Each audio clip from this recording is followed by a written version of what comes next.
Hello दोस्तों, नमस्कार। क्षिति वैविध्य के यूट्यूब प्लेटफॉर्म पर आप सभी का स्वागत है। हम लोग लगातार एनसीईआरटी के प्रश्नों को सॉल्व कर रहे हैं। इतिहास विषय के कक्षा 6वीं के सभी प्रश्नों को, महत्वपूर्ण प्रश्नों को हम लोग सॉल्व कर चुके हैं। अब हम ज्योग्राफी विषय के प्रश्नों को सॉल्व कर रहे हैं, जिसमें 3 अध्याय पहले ही हो चुके हैं। चौथा अध्याय मानचित्र से संबंधित है, जिसे मैंने छोड़ा है, बाद में उसको करेंगे। और आज 5वें अध्याय, जिसका नाम है पृथ्वी के प्रमुख परिमंडल, उस पर चर्चा करेंगे। ये श्रृंखला उन सभी परीक्षाओं के लिए बहुत ही महत्वपूर्ण है जो आने वाले समय में होने वाले हैं, चाहे वो सीटेट हो, यूपी टेट हो, सुपर टेट हो, बिहार पीसीएस हो, अभी बिहार टीचर की जो वैकेंसी आई है, चाहे Eklavya model school, DSSB, PCS, RO, UPSC, मतलब जो भी वनडे एग्ज़ाम्स हैं, पेट है, सभी परीक्षाओं के लिए ये एनसीईआरटी की श्रृंखला बहुत ही महत्वपूर्ण है। तो जिन्होंने पिछले वीडियोस को नहीं देखा होगा, वो जा कर के प्लीज़ देखें। सिर्फ किताबें पढ़ लेना ही ज़रूरी नहीं होता है। किताबों को पढ़ने के बाद हमने कितना ग्रहण किया है, उसको जांचने के लिए हम जब तक प्रश्नों को सॉल्व नहीं करेंगे, तब तक ये नहीं हो सकता है। हमें नहीं पता चल सकता है कि हमने कितना सीखा है। तो जिन्होंने अब तक पुराने वीडियोस को, पिछले वीडियोस को नहीं देखे होंगे, वो इसी चैनल के प्लेलिस्ट में दी गई हैं, वहाँ जा कर के आप उन वीडियोस को देखें। और इस चैनल पे जीएस के साथ साथ हिंदी साहित्य की भी तैयारी कराई जाती है। हिंदी साहित्य की सभी परीक्षाओं, जहाँ जहाँ हिंदी साहित्य से प्रश्न पूछे जाते हैं, उनकी तैयारी कराई जाती है। तो जिन्होंने अब तक चैनल को सब्सक्राइब नहीं किया है, प्लीज़ वो सब्सक्राइब भी कर ले और बेल आइकन को भी प्रेस कर दे, जिससे नोटिफिकेशन मिलता रहे। तो चलते हैं पहले प्रश्न की तरफ। हमारा पहला प्रश्न क्या है कि जलमंडल में जल की कौन कौन सी अवस्थाओं को सम्मिलित किया जाता है। सबसे पहले तो हम यही जानें, पहले ऑप्शन देखते हैं कि कौन कौन सी अवस्थाएं होती हैं। जल, बर्फ, जलवाष्प और उपरोक्त सभी। तो इसका उत्तर सबको पता होगा, मुझे लगता है, कि जलमंडल में ये जो तीनों अवस्थाएं हैं जल की, वो सभी मिलते हैं। जल भी मिलता है, बर्फ भी और जलवाष्प भी। पृथ्वी के बहुत बड़े भूभाग पर जल पाया जाता है, उसे हम जलमंडल कहते हैं, और तीनों अवस्थाएं पाई जाती हैं। चलते हैं अगले प्रश्न की तरफ। अगला प्रश्न है कि जैवमंडल के अंतर्गत कौन कौन से परिमंडल शामिल हैं। जैवमंडल के अंतर्गत कौन कौन से परिमंडल शामिल हैं। स्थलमंडल और जलमंडल, जलमंडल और वायुमंडल, स्थलमंडल या वायुमंडल, और स्थलमंडल, जलमंडल और वायुमंडल। तो कौन कौन से परिमंडल शामिल हैं? तो इसका सही उत्तर होगा डी, कि तीनों ही परिमंडल शामिल हैं। पृथ्वी का वह सीमित क्षेत्र जहाँ तीनों परिमंडल एक दूसरे से संपर्क में आते हैं, उन्हें हम क्या कहते हैं? जैवमंडल कहते हैं। इसी परिमंडल में सभी प्रकार के जीव पाए जाते हैं, इसलिए ये सबसे महत्वपूर्ण है। पृथ्वी के ये तीनों परिमंडल आपस में पारस्परिक क्रिया करते हैं तथा एक दूसरे को किसी न किसी रूप में प्रभावित करते हैं। चलते हैं अगले प्रश्न की तरफ कि विश्व का सबसे ऊंचा शिखर कौन सा है। किलिमंजारो, माउंट एवरेस्ट, केटू और कंचनजंगा। ये प्रश्न बेहद महत्वपूर्ण है और बार बार रिपीट होते हैं परीक्षाओं में। अगर आप पिछले प्रश्न पत्रों को देखें तो विश्व का सबसे ऊंचा शिखर कौन सा है? तो माउंट एवरेस्ट है। स्थल की ऊंचाइयों को समुद्र तल से मापा जाता है। विश्व का सबसे ऊंचा शिखर माउंट एवरेस्ट है, जो कितना है? समुद्र तल से 8,848, कहीं कहीं 49 और कहीं 50 भी दिखता है, मीटर ऊंचा है। और दूसरा कौन सा है? केटू है, जो समुद्र तल से 8,611 मीटर ऊंचा है। तीसरा है कंचनजंगा, जो समुद्र तल से 8,556 मीटर ऊंचा है। चौथा प्रश्न है कि विश्व का सबसे गहरा भाग किस महासागर में स्थित है। तो हमें ये भी जानना चाहिए कि विश्व में कितने महासागर हैं, कौन कौन से मुख्य पर्वत हैं। ये सारे प्रश्न परीक्षा में पूछे ही जाते हैं। तो प्रशांत महासागर, अटलांटिक महासागर, हिंद महासागर और आर्कटिक महासागर। इसका सही उत्तर मुझे लगता है कि ये भी सबको पता होगा कि विश्व का सबसे गहरा भाग, जिसे हम क्या कहते हैं? मेरियाना गर्त। मेरियाना गर्त कहते हैं, प्रशांत महासागर में स्थित है। और इसकी गहराई की बात करें तो कितना है, 11,022 मीटर गहरा है। पांचवा प्रश्न है कि पृथ्वी के महाद्वीपों का आकार के अनुसार सही क्रम कौन सा है। बार बार ये भी पूछा जाता है कि जितने भी महाद्वीप हैं तो उनको आकार के अनुसार व्यवस्थित कीजिए। एशिया, अफ्रीका, यूरोप, उत्तरी अमेरिका, दक्षिणी अमेरिका। एशिया, उत्तरी अमेरिका, दक्षिणी America, Africa, Europe. Asia, Africa, उत्तरी अमेरिका, दक्षिणी अमेरिका और यूरोप। एशिया, यूरोप, अफ्रीका, उत्तरी अमेरिका और दक्षिणी अमेरिका। तो सही ऑप्शन क्या है कि पृथ्वी के महाद्वीपों का आकार के अनुसार सही क्रम है एशिया, अफ्रीका, उत्तरी अमेरिका, दक्षिणी अमेरिका और यूरोप दे दिया है। कितने महाद्वीप हैं, 7 है। तो कौन कौन से बाकी रह गए, अंटार्कटिका और ऑस्ट्रेलिया। तो सही क्रम अगर 7 महाद्वीपों का देखें तो क्या होगा, यहाँ मैं नोट कर देती हूँ। एशिया, फिर अफ्रीका, फिर नॉर्थ अमेरिका, फिर साउथ अमेरिका, फिर अंटार्कटिका, उसके बाद यूरोप और उसके बाद ऑस्ट्रेलिया। ठीक है, ये 7 महाद्वीप हो गए। चलते हैं अगले प्रश्न की तरफ। छठा प्रश्न है कि एशिया तथा यूरोप को अलग करने वाली स्थलीय संरचना में सम्मिलित या शामिल है। एशिया और यूरोप को अलग करने वाली स्थलीय संरचना में शामिल है यूराल पर्वत, यूराल नदी, काकेशस पर्वत। तो ऑप्शन देखते हैं, केवल 1, केवल 2 और 3। सी कह रहा है कि 1 और 2 और उपरोक्त सभी। तो इसका सही उत्तर क्या है कि एशिया और यूरोप को कौन सी वो स्थलीय संरचना है जो अलग करती है। तो पहला और दूसरा, यूराल पर्वत और यूराल जो नदी है, ये दोनों एशिया और यूरोप को अलग करती हैं। यूरोप और एशिया एक ही भूभाग के रूप में दिखाई पड़ते हैं, जो सिर्फ यूराल पर्वत और यूराल नदी के द्वारा ही एक दूसरे से अलग होते हैं। पर अगर व्यवहारिक रूप से यूरोप और एशिया को 2 अलग महाद्वीप ही के रूप में ही अगर समझा जाए, समझते भी हैं हम एशिया और यूरोप को अलग अलग महाद्वीप। यूरोप और एशिया के संयुक्त भूभाग को हम किस नाम से संबोधित करते हैं, यूरेशिया। ठीक है, चलते हैं अगले प्रश्न की तरफ कि वह कौन सा महाद्वीप है जिससे होकर कर्क, मकर तथा विषुववृत्त गुजरती है। कौन सा ऐसा महाद्वीप है जिनसे तीनों रेखाएं गुजरती हैं। कौन कौन सी, 0 डिग्री जिन्हें विषुवत रेखा कहते हैं, 23.5 डिग्री उत्तर और 23.5 डिग्री दक्षिण, इसे कर्क रेखा कहते हैं और इसे मकर रेखा कहते हैं। तो कौन से महाद्वीप से ये तीनों रेखाएं गुजरती हैं, अफ्रीका, दक्षिणी अमेरिका, यूरोप और एशिया। तो इसका सही उत्तर क्या है, अफ्रीका। वेरी इंपॉर्टेंट क्वेश्चन, इसको आप लोग लगा लें। अफ्रीका एशिया के बाद विश्व का दूसरा सबसे बड़ा महाद्वीप है, जैसा कि हमने आकार के अनुसार जब महाद्वीपों का क्रम लगा रहे थे तो वहीं बताए थे। यही एक ऐसा महाद्वीप है जिससे ये तीनों रेखाएं गुजरती हैं। ठीक, अगला प्रश्न है 8वां कि एशिया को अफ्रीका से अलग करने वाली नहर का क्या नाम है। पनामा नहर, स्वेज नहर, कील नहर या सू नहर।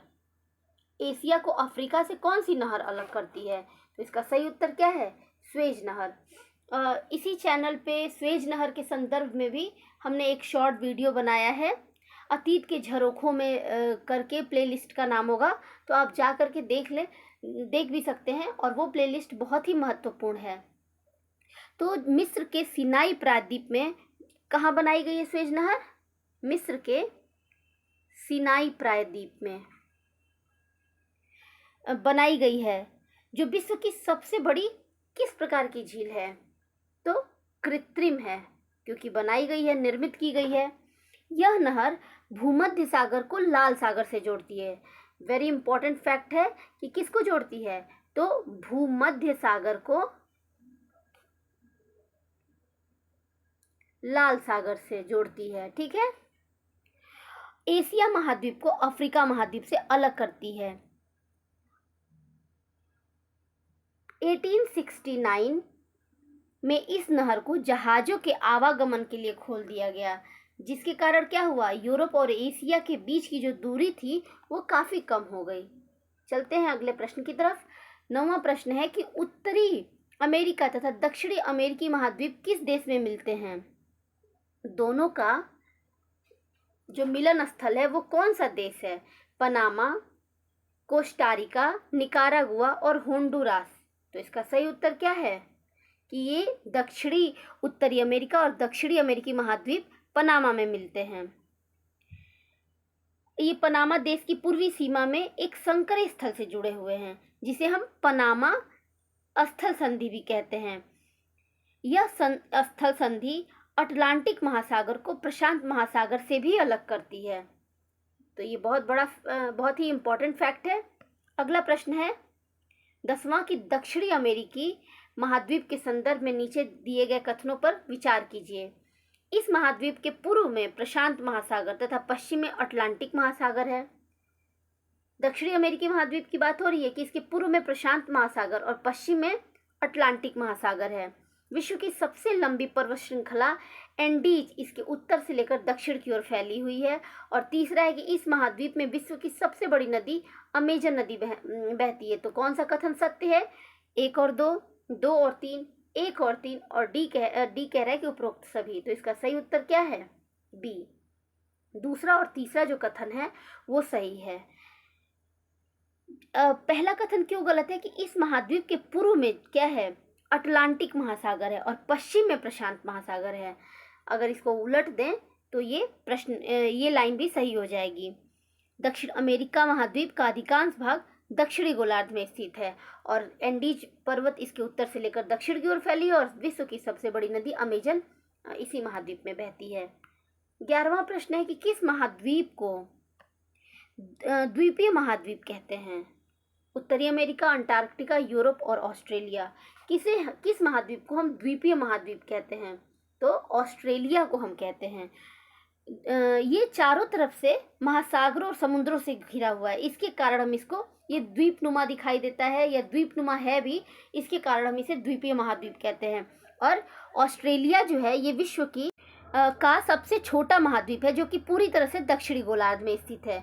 अगला प्रश्न है 13वां कि अंटार्कटिका महाद्वीप के संदर्भ में नीचे दिए गए कथनों में से कौन से कथन सत्य हैं? इसका क्षेत्रफल यूरोप और ऑस्ट्रेलिया के सम्मिलित क्षेत्रफल से अधिक है। दक्षिण ध्रुव इस महाद्वीप के पूर्वी किनारे पर स्थित है और यहाँ किसी भी प्रकार का स्थायी मानव निवास नहीं है। 1 और 2, 2 और 3, 1 और 3 और डी कह रहा है कि तीनों कथन सत्य हैं। तो इसका सही उत्तर क्या है? सी। पहला और तीसरा सत्य है, दूसरा सत्य नहीं है। अंटार्कटिका एक बहुत बड़ा महाद्वीप है जो कि दक्षिणी गोलार्ध में स्थित है।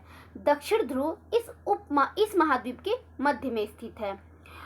यह दक्षिण ध्रुव में स्थित है, इसीलिए क्या होता है यहाँ हमेशा मोटी बर्फ की परतों से ढका रहता है।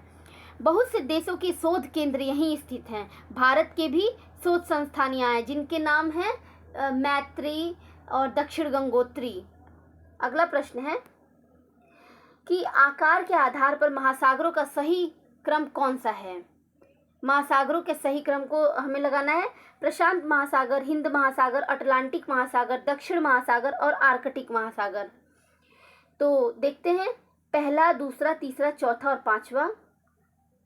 पहला, तीसरा, चौथा और दूसरा और पांचवा। सी कह रहा है कि पहला, तीसरा, दूसरा, पांचवा और चौथा। डी कह रहा है कि पहला, तीसरा, दूसरा, चौथा और पांचवा। तो इसका सही उत्तर क्या है? सबसे पहले अगर आकार के आधार पर बात करें तो सबसे पहले आएगा प्रशांत महासागर पहला, उसके बाद आएगा अटलांटिक महासागर दूसरा, उसके बाद होगा हिंद महासागर तीसरे स्थान पे और चौथा होगा दक्षिण महासागर और अंत में होगा आर्कटिक महासागर। विशाल जलाशय जो महाद्वीपों के द्वारा एक दूसरे से अलग हैं उन्हें हम महासागर कहते हैं। महासागर किसे कहते हैं? जो विशाल जलाशय जो महाद्वीपों के द्वारा एक दूसरे से अलग हैं उन्हें हम महासागर कहते हैं। आकार की दृष्टि से हमने क्रम बता दिया, प्रशांत महासागर, अटलांटिक महासागर, हिंद महासागर, दक्षिण महासागर और आर्कटिक महासागर। अंटार्कटिका के चारों ओर प्रशांत, अटलांटिक और हिंद महासागर के विस्तार को हम दक्षिणी महासागर कहते हैं। बहुत ही इंपॉर्टेंट फैक्ट था। अगला प्रश्न देखते हैं 14वां कि नीचे दिए गए कथन किस महासागर से संबंधित हैं। यह महासागर पृथ्वी के 1/3 भाग पर फैला है, अर्थात इसका क्षेत्रफल सभी महाद्वीपों के कुल क्षेत्रफल से भी बड़ा है। यह अन्य महासागरों की अपेक्षा अधिक गहरा है और इस महासागर के एक ओर एशिया और ऑस्ट्रेलिया महाद्वीप हैं तथा दूसरी ओर उत्तरी और दक्षिणी अमेरिकी महाद्वीप हैं। किसके संदर्भ में ये बात कही गई है? प्रशांत महासागर, अटलांटिक महासागर, आर्कटिक महासागर या हिंद महासागर? तो इसका सही उत्तर है ए, प्रशांत महासागर के संदर्भ में ये सारी बातें कही गई हैं। प्रशांत महासागर विश्व का सबसे बड़ा महासागर है और पृथ्वी का सबसे गहरा भाग मेरियाना गर्त जो है इसी महासागर में स्थित है। 15वां प्रश्न है कि नीचे दिए गए कथन एवं कारणों पर विचार कीजिए। कथन है कि अटलांटिक महासागर की तट रेखा पोताश्रयों एवं पत्तनों के निर्माण के लिए आदर्श स्थिति रखता है और कारण है कि अटलांटिक महासागर की तट रेखा सीधे एवं चौड़े हैं। तो कथन और कारण दोनों सही है, एक दूसरे की व्याख्या है। कथन कारण दोनों सही है पर एक दूसरे की व्याख्या नहीं है। सी कहता है कि कथन सही है लेकिन कारण गलत है और डी कहता है कि कथन गलत है लेकिन कारण सही है। इसका सही उत्तर क्या है कि कथन तो सही है लेकिन कारण गलत है। अटलांटिक महासागर विश्व का दूसरा सबसे बड़ा महासागर है और इसके पश्चिमी किनारे पर उत्तर और दक्षिण अमेरिकी महाद्वीप हैं। पूर्वी किनारे पर यूरोप और अफ्रीका हैं। इसकी जो तट रेखा की बात करें तो वो दंतुरित अर्थात कटी फटी है और यह अनियमित एवं दंतुरित तट रेखा प्राकृतिक पोताश्रयों और पत्तनों के लिए आदर्श स्थिति रखते हैं। और जो दूसरा कथन कह रहा है कि सीधे और चौड़े हैं तो ये एस आकार के हैं, इस तरीके से सीधे और चौड़े नहीं हैं। अगला प्रश्न है 16वां कि व्यापार की दृष्टि से विश्व का सबसे व्यस्त महासागर कौन सा है? प्रशांत महासागर, हिंद महासागर, दक्षिणी महासागर और अटलांटिक महासागर। तो अभी हमने पीछे ही देखा ये अटलांटिक महासागर है जो पोताश्रयों के लिए सबसे सुटेबल जगह है। अगला प्रश्न है 17वां कि वायुमंडल में मध्य मंडल किन दो मंडलों के बीच पाया जाता है? क्षोभ मंडल और समताप मंडल, समताप मंडल और आयन मंडल, बहिर्मंडल और आयन मंडल और इनमें से कोई नहीं। तो इसका सही उत्तर क्या होगा कि मध्य मंडल समताप मंडल और आयन मंडल के मध्य पाया जाता है। वायुमंडल को उसके घटकों, तापमान तथा अन्य आधार पर 5 परतों में बांटा गया है। कितने परतों में बांटा गया है? तो 5 परतों में बांटा गया है। इन परतों को पृथ्वी की सतह से हम शुरू करते हुए कैसे बांटते हैं ये भी क्रम लगाने के लिए बार बार पूछ देता है। तो सबसे पहले क्षोभ मंडल, उसके बाद समताप मंडल, उसके बाद आता है मध्य मंडल, फिर आयन मंडल और अंत में आता है बहिर्मंडल। ठीक है। वायुमंडल 1600 किलोमीटर ऊंचाई तक फैला है और यह हमें ऐसी वायु प्रदान करती है जिससे हम लोग सांस लेते हैं तथा हमारी सूर्य की कुछ हानिकारक जो विकिरण हैं, अल्ट्रावायलेट किरणें, उनसे हमारी बचाव करती है। 18वां प्रश्न है कि नीचे दिए गए कथनों पर विचार कीजिए। वायुमंडल में उपस्थित नाइट्रोजन गैस सभी प्रकार के जीवधारियों की वृद्धि में सहायक होती है और कार्बन डाइऑक्साइड गैस पेड़ पौधों की वृद्धि में सहायक होती है। कौन सा कथन सत्य है? केवल एक, केवल दो, एक और दो दोनों और इनमें से कोई नहीं। तो इसका सही उत्तर क्या है कि ये जो दोनों कथन हैं दोनों ही सही हैं कि वायुमंडल में 78% नाइट्रोजन और ऑक्सीजन कितना पाया जाता है?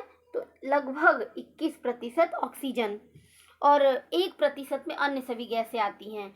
वायुमंडल में जो नाइट्रोजन गैस उपस्थित है ये सभी जीवधारियों की वृद्धि में सहायक है और ऑक्सीजन सांस लेने के लिए आवश्यक गैस है। कार्बन डाइऑक्साइड बहुत कम मात्रा में वायुमंडल में पाया जाता है लेकिन यह पृथ्वी के द्वारा छोड़ी गई ऊष्मा को अवशोषित करती है जिससे पृथ्वी गर्म रहती है और यह पौधों की वृद्धि के लिए भी आवश्यक है। तो आज की श्रृंखला में बस इतना ही, फिर मिलेंगे नए चैप्टर के महत्वपूर्ण प्रश्नों के साथ। तो जिन्होंने चैनल को सब्सक्राइब नहीं किया प्लीज़ वो सब्सक्राइब कर दें। धन्यवाद। फिर मिलेंगे एक नई श्रृंखला के साथ। शुभ रात्रि।